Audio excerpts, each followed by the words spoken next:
Padma Vibhushan doctor D Veerendra ಹೆಗ್ಗಡೆಯವರ ನೇತೃತ್ವದಲ್ಲಿ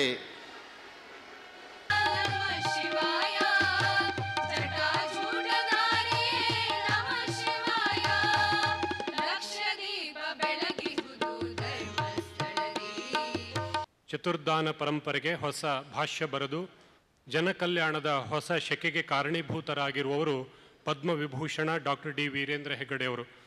ಈ ಕ್ಷೇತ್ರ ಧರ್ಮಸ್ಥಳದಲ್ಲಿ ಕಳೆದ 85 ವರ್ಷಗಳಿಂದ ನಡೆದುಕೊಂಡು ಬರ್ತಾ ಇರುವ ಈ ಸರ್ವಧರ್ಮ ಸಮ್ಮೇಳನದ 86ನೇ ಅಧಿವೇಶನ ಇದು ನಡೀತಾ ಇದೆ. ಇದರ ಉದ್ಘಾಟಕರಾಗಿ ದ್ವಾರಕೆಯ ಸೂರ್ಯಪೀಠ ಮುರಳಿ ಮಂದಿರದ ಪೀಠಾಧೀಶರಾದ ಶ್ರೀ ಕೃಷ್ಣದೇವಾನಂದಗಿರಿ ಮಹಾರಾಜರವರು ಆಗಮಿಸಿದ್ದಾರೆ.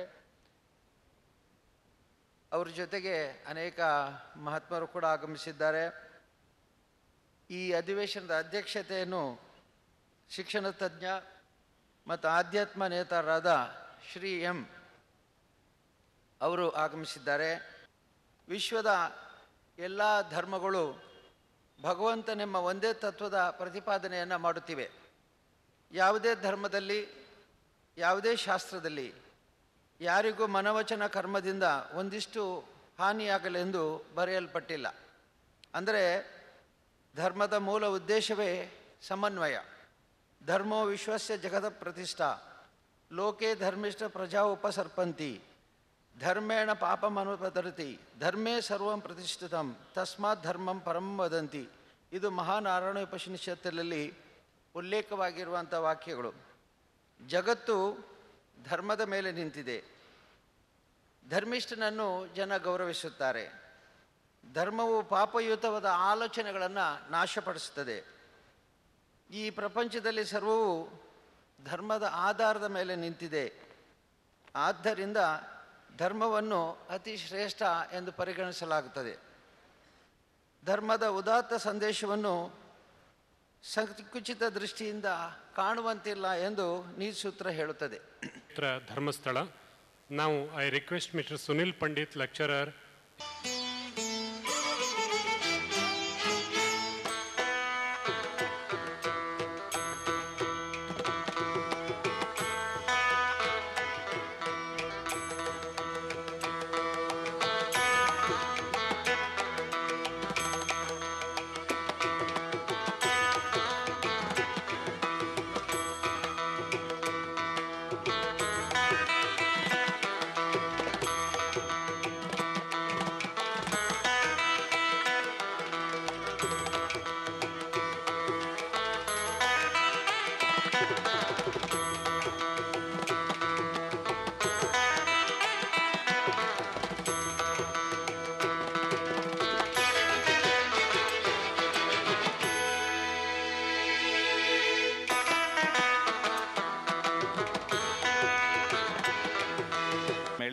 धर्मस्थल. वीरेंद्र हेग्डे जी टू honor पूज्य स्वामी जी. पूज्य स्वामीजी ಅವರಿಗೆ ಶ್ರೀ ಕ್ಷೇತ್ರದ ಪರವಾಗಿ ಗೌರವ ಸಮರ್ಪಣೆ. ಸ್ವಾಗತ ಸಮಿತಿಯ ಅಧ್ಯಕ್ಷರಾದ ಪೂಜ್ಯ ಡಾಕ್ಟರ್ ಡಿ ವೀರೇಂದ್ರ ಹೆಗ್ಗಡೆ ಅವರಿಂದ.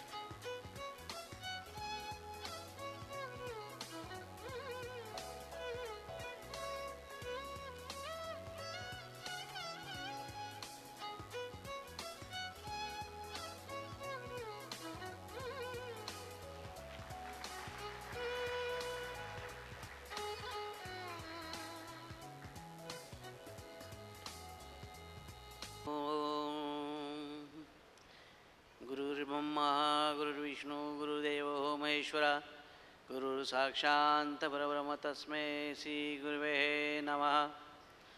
तमेव माता च पिता तमेव तमेव बन्धु सखा तमेव तमेव विद्या द्रविणां तमेव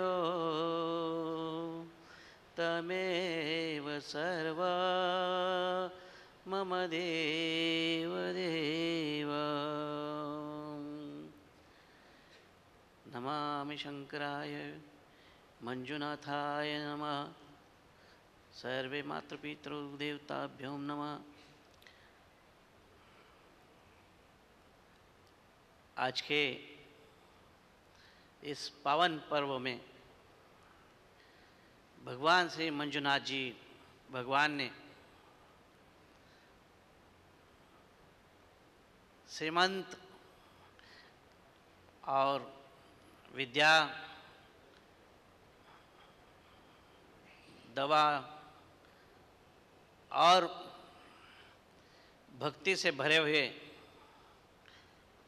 इस संस्था के प्रमुख माननीय हेगड़े जी इस कार्यक्रम को आपने सर्वधर्म समभाव सभी मेरे भाइयों को आपने बुलाया और इस विश्व को एक ऐसा संदेश आपने प्राप्त कर दिया कि मंजुनाथ भगवान सर्वधर्म को स्वीकारा है। इसका अर्थ यह है जीवन भगवान मंजुनाथ की असीम कृपा से निर्माण हुआ है और इस निर्माण की सारी भली भांति यदि अगर हम देखते हैं तो जीवन तो उन्हीं का दिया हुआ एक वरदान है और जो दान है वो सदा ही दान रहता है। हम कभी दान नहीं करते। हम दान क्यों नहीं करते? कि दान की महिमा का हमें कुछ भी ज्ञान नहीं है, इसलिए दान नहीं करते। जहाँ गुरु की परंपरा है वहाँ गुरु सिखाते हैं कि विद्यादान। तो सबसे पहले तो हमारी माता होती है, कहती कि ये आपके पिता है तो ये दान है, माँ ने दिया हुआ नाम है। माँ ने संस्कृति पठन करने का हमको अध्ययन किया है, इसलिए माता सबसे बड़ी गुरु है। जीवन किसी ना किसी से दिया हुआ एक दान है और इस दान को चलने के लिए हमारे पास क्या है? हमारे पास इस हाथ को देखने के लिए भी कुछ नहीं है, क्योंकि भगवान ने दिया आँखें है, भगवान ने दिया हाथ है, भगवान ने दिया शरीर है, पर इस शरीर का क्या अर्थ है? तो ये अर्थ यदि नहीं मालूम है तो क्या मेरा क्या तेरा क्या है? कुछ नहीं है। वैसे माँ यही सिखाती है कि जीवन में जब जब बेटा तुम कुछ करेगा तो ये सब उसका है और आपके पास जो भी है ये उसने दिया हुआ है। तो कभी अपने कर्म का थोड़ा सा हिस्सा भी उनके लिए दिए। अब उनके लिए होता है तो कौन होता है? उनके लिए होता है तो हमारा जहाँ श्रद्धा है, जहाँ हमारा मन जाता है, जो प्रेरणा हमारे हृदय से मिलती है वो है दान। वहाँ दान देना है। तो ये दान देके माँ मेरा क्या होता है? माँ कहती है इस दान से यदि तुमसे कोई भूल से एक चींटी भी मर जाए तो उससे आपको माफ हो जाता है। तो माँ कितना अच्छा सिखाती है कि आपके 1 रुपए कमाई के अंदर से 1 पैसा भी यदि अगर तू किसी चिट्ठी को एक शक्कर का प्रसाद भी अगर छोड़ के जाता है तो उस चिट्ठी का भी पेट भरता है और वो तुझे आशीर्वाद देती है। तो आपका 1 पैसा दान का गया तो आपको ऐसा लगेगा कि मेरा कुछ गया, मेरा तो कोई है ही नहीं था, दिया तो किसी और ने था, मैं तो एक निमित्त करके उसमें आया हूं और आने के बाद मुझे कुछ देना है तो किसे देना है? तो जहां मेरा आत्मा मुझे कहता है कि मुझे यहां देना है, सबसे पहला देना सीखो। देना देने से आपके जीवन में प्रगति का एक नया उत्थान आता है। आपके अंदर लोगों की दृष्टि आती है कि वीरेंद्र हेगड़े जी यहां रोज 1 लाख लोगों को भोजन खिलाते हैं। अब ये एक निमित्त है। हेगड़े जी कभी भी नहीं कहते कि मैं ये खिला रहा हूं, हेगड़े जी कहते कि ये मंजुनाथ जी खिला रहे हैं। पर हेगड़े जी इतनी अच्छी से इतनी सी भी चीज को व्यर्थ नहीं करते हैं। इस गली के अंदर कोई भी गली में जाइए, आपको थोड़ा सा भी कचरा नहीं मिल रहा है। उन्होंने ऐसे सेवक तैयार किया है, आपको एक अभी एग्जाम्पल करता हूं। हम अभी थोड़ी देर पहले आ रहे थे, एक कागज रास्ते में गिरा था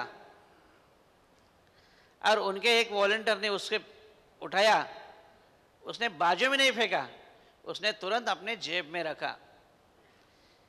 ये होती है अपने शिष्यों की शिक्षा का परंपरा। तो ये दान किसने दिया था? तो हमारे हेगड़े जी ने सिखाया कि जहां स्वच्छता है, क्लिनिक है, वहां भगवान मंजुनाथ उसके ऊपर से चलते हैं।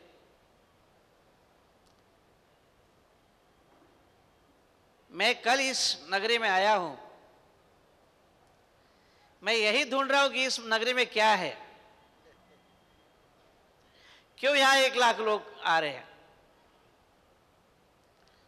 लेकिन मैंने खुद ने ऐसा अनुभव किया कि यहां तो भगवान शिव खुद घूम रहे हैं।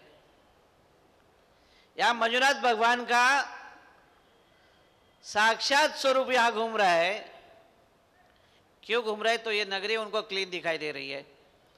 यहां नगरी के अंदर अन्नदान हो रहा है, माता अन्नपूर्णा यहां बैठी है। हर इंसान को भूख लगती है, भगवान को भी भूख लगता है और भगवान भोग खाने के लिए आता है। देखो, आपके 1 पैसे से मंजुनाथ भगवान अपना भाव करके यहां आते हैं और माता गौमाता का यहां संगोपन हो रहा है। आपका 1 पैसा उस गौ माता के पास भी जा रहा है, 1 निवाला आपका गौ माता को भी जा रहा है, जिसके अंदर 33 कोटि ब्रह्मांड बैठा है। यदि आपका 1 पैसा उस गौशाला में जा रहा है तो 33 कोटि भगवान आपको 2 हाथ से आशीर्वाद दे रहा है। तो बताइए, गौ माता के लिए हम 1 पैसा देना चाहिए क्या? नहीं।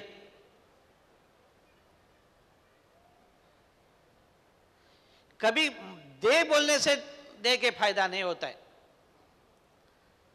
दान तो अपनी स्फूर्ति से देना चाहिए। मैंने थोड़ी देर पहले एक बात देखी कि 12 करोड़ रुपया यहां खाली क्लिनिक में दिया है, मंदिर निर्माण के लिए दिया है, और हेगड़े जी सब जगह क्लीन कर्नाटका के लिए खर्च कर रहे हैं।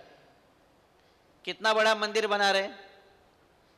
हेगड़े जी कहते हैं कि ये सारा मेरा कर्नाटक जो है ये क्लीन होएगा तो मेरा मंजुनाथ भगवान हर जगह घूम के आएगा और हर सेवक को उसका आशीर्वाद मिलेगा। कितना बड़ा हृदय है, हेगड़े जी का हृदय कितना बड़ा है, इतना बड़ा सोच कि पूरा कर्नाटक मेरा है और पूरा कर्नाटक ही मेरा मंदिर है। मेरा मंजुनाथ भगवान कोई भी गली से जा रहा है, कह रहा है कि धर्मस्थल में मुझे दर्शन करके आया हूं और उस गली का भक्त को मैं आशीर्वाद देने जा रहा हूं। तो ये भगवान की महिमा है, भगवान की आपके प्रति लागनी है और आपके लागनी से ही इस धर्मस्थल का ताकत बढ़ा है। जहां धर्म है वह भगवान इस धर्म सभा में भी है। इस धर्म सभा में भी भगवान इस आवाज को सुन रहे हैं कि यहां ये जो इतना बड़ा 86 सम्मेलन में से ये सम्मेलन है। आप देखिए 8 और 6 कितना होता है, 14 होता है, 8 6 86, हाँ 86 है आपका, तो 14 होता है ना टोटल, 86 14 14 का अर्थ होता है पंजा, तो पंच तत्व होता है और इस पंच तत्व का अर्थ यह होता है कि आपके जीवन में 5 चीज का संकल्प पक्का होना चाहिए।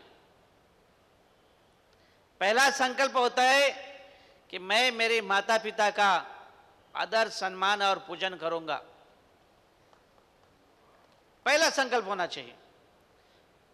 यदि अगर हमारा कोई भी काम रुकता है, कोई भी काम अगर नहीं होता है, तो उसमें हमारा माता पिता का कोई दोष नहीं है, हमारे कर्मों का दोष है, ये मान लेना चाहिए। इसलिए हर रोज अपने माता पिता के पैर कंपलसरी पड़ना चाहिए। सबसे पहला संकल्प ये होना चाहिए, क्योंकि सबसे पहले माँ ही सबसे बड़ी गुरु है। यदि अगर माँ की दुआ मिली तो आपका दूसरा कोई भगवान आपके साथ नहीं। ये माँ स्वयं भगवान शिव, ये अर्धनटेश्वर है, नर और नारी है।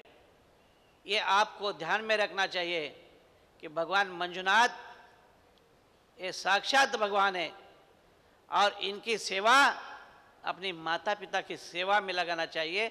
ये दृढ़ निश्चय करके रखिए। दूसरा संकल्प ये होना चाहिए, हम जिस धरती पर बैठे इस धरती माँ का आदर सम्मान और इसकी लाज ये हमारी है, क्योंकि वो हमें लेके चल रही है, हमें संभाल रही है। हमारे लगने वाले सारी जरूरत, इस धरती पर आने वाले सारे फल फूल और अनाज से हो रही है। इसलिए धरती माता का आशीर्वाद लेना चाहिए, उसका संकल्प होना चाहिए। तीसरा संकल्प, जिस जगह में हमारी साधना है, हमारा योग है, हमारा ध्यान है, हमारा कुल है, हमारा देव है, वैसे मंजुनाथ भगवान को रोज नमस्कार करने की आपके मन में भावना होना चाहिए। भगवान भावना से प्रकट है, भगवान को भावना चाहिए, आपके मन का आदर और भाव चाहिए। भगवान चाहते हैं कि आप मुझे आए मिले और नतमस्तक होके जाए, मैं आपके सर पर हाथ रख दूं और आपका बेड़ा पार हो जाए। इसलिए हमारे धर्म के गुरु का, हमारे धर्म के देव का तीसरा संकल्प होना चाहिए कि मैं रोज अपने देव को एक बार तो प्रणाम करूंगा, एक बार तो सोते समय मैं प्रणाम करूंगा, फिर सो जाऊंगा, तो ये मेरा देव मुझ पर आशीष दे देगा। चौथा ये होना चाहिए कि हमारे 33 कोटि देव की माता गौ माता है, हम एक निवाला गौ माता को कैसा मिलेगा? एक दिन में दीजिए, एक हफ्ते में दीजिए, एक महीने में दीजिए, पर एक बार निश्चित अपने गौ माता के लिए एक निवाले का दान जरूर करिए। ये दान का महिमा आप अपने मन में रखिए और उसको संकल्पित पूर्ण करके देखिए। आपके घर में माता गौ माता का इतना आशीष आपको मिलेगा कि आपके कोई भी काम की बाधा ऐसे ही कट जाएगा। और लास्ट संकल्प है, हम मनुष्य है, मनुष्य प्राणी मात्रा से हमको प्रेम रखना चाहिए। हमारे पास जो भी है वो भगवान का दिया हुआ है, और जो भगवान ने दिया है वो सबके लिए दिया है। जैसे आज हेगड़े जी आपको सबको कोई ना कोई निमित्त करके ज्यादा से ज्यादा संत जनों को बुलाते हैं, भक्त जनों को बुलाते हैं, आपको ज्ञान दान करवा देते हैं, तो ये भगवान की दी हुई सबसे बड़ी पेड़ी है। इस पेड़ी को जतन करने का आप संकल्प करना चाहिए। ऐसा मैं आपको आज आशीर्वाद देता हूं कि यह आपके पास निश्चित रूप से ये 5 संकल्प को आप हमेशा अपने सर पर बांध के रखिए। जब जब इस चीज को आप ध्यान लाओगे, तब तब आपके पीछे भगवान मंजुनाथ की सदा ही सदा आशीष की झोली साथ रहेगी। तो ये 5 संकल्प आज इस कार्य में आकर मुझे ऐसा लग रहा है कि मैं स्वर्ग में तो नहीं बैठा है ना, सब कुछ दिख रहा है। पहले तो कलर बदल रहा था, अभी तो और कलर बदल रहा है।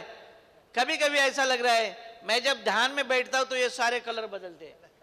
तो आज ऐसा यहाँ बैठने से ऐसा लग रहा है सच में मैं स्वर्ग में तो नहीं बैठा हूं ना, मंजुनाथ भगवान ने आपका ये स्वर्ग तो नहीं बनाया ना। तो ये इस नगरी के अंदर ये ऐसे अनुभव मैं पा रहा हूं। मैंने सुरेंद्र जी से बोला यहां से मैं इतना सारा कुछ लेके जाऊंगा। वो बोले आप दे के जाओगे या लेके जाओगे? मैं बोला देने का तो मैं समर्पित हूं, मैं पूरा पूरा समर्पित हूं इस देव को। पर इस देव के पास इतनी बड़ी पोटली भरी हुई है, ये सब तो लेके नहीं जा सकता हूं, लेकिन आपके प्यार की झोली मैं जरूर साथ में लेके जा सकता हूं, इतना मेरा विश्वास है। और आपको खूब खूब भगवान द्वारकाधीश जी का आशीर्वाद देता हूं, भगवान मुरली महाराज जी का आशीर्वाद देता हूं, भगवान सूर्य देव की खूब खूब आशीष देता हूं, और इस माता को मैं प्रणाम करता हूं और खूब आप सबको आशीर्वाद देके उत्तम आयुष्मान होने का आशीर्वाद देता हूं।